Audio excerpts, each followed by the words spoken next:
Assalamualaikum warahmatullahi wabarakatuh. Halo teman-teman semua, perkenalkan aku Prita Aprilia Nur Khadijah. Di video kali ini aku mau membahas kebijakan yang akhir-akhir ini ramai diperbincangkan di publik. Apa itu? Yaitu kenaikan pajak pertambahan nilai atau PPN menjadi 12%.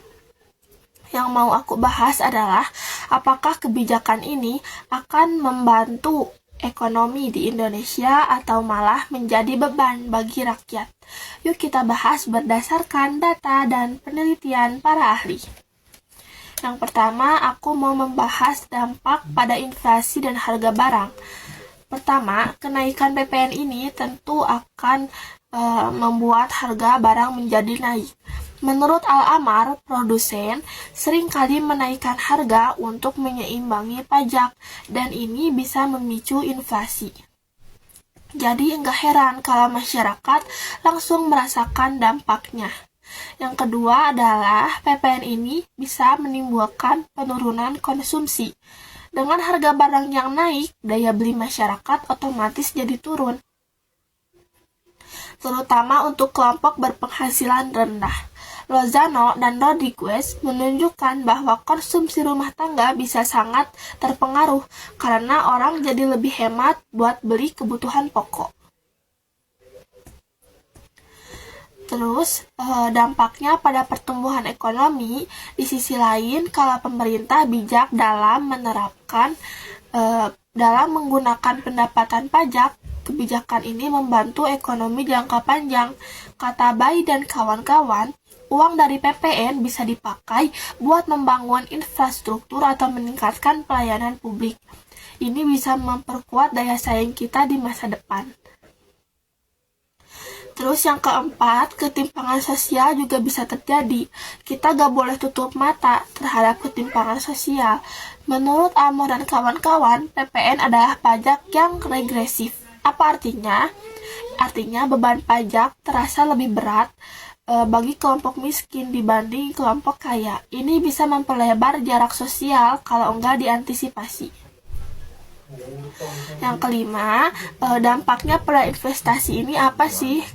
Nah, naiknya pajak bisa mempunyai resiko. Emiru dan kawan-kawan bilang, kalau masyarakat terlihat nggak punya daya beli, investor pun jadi bisa ragu untuk menanamkan modal. Maka insentif atau jaminan dari pemerintah sangat diperlukan supaya investasi tetap lancar.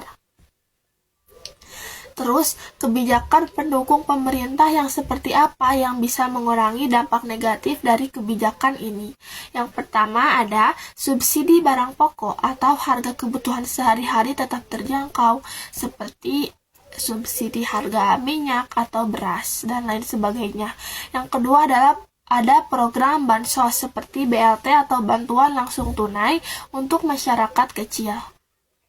Yang ketiga adalah investasi yang jelas dan transparan. Misalnya pembangunan infrastruktur, pendidikan, atau kesehatan harus jelas dan transparan. Terus, kita juga bisa mengambil pelajaran dari negara lain yang mengalami kasus atau kebijakan yang serupa. Di Arab Saudi, seperti yang ditemukan Al-Amar, kenaikan PPN ini memang sukses meningkatkan pendapatan negara. Tetapi inflasi juga ikut melonjak. Sementara di Cina, Bay dan kawan-kawan menunjukkan bahwa reformasi pajak seperti ini berhasil jika uang pajaknya digunakan untuk meningkatkan investasi yang efisien.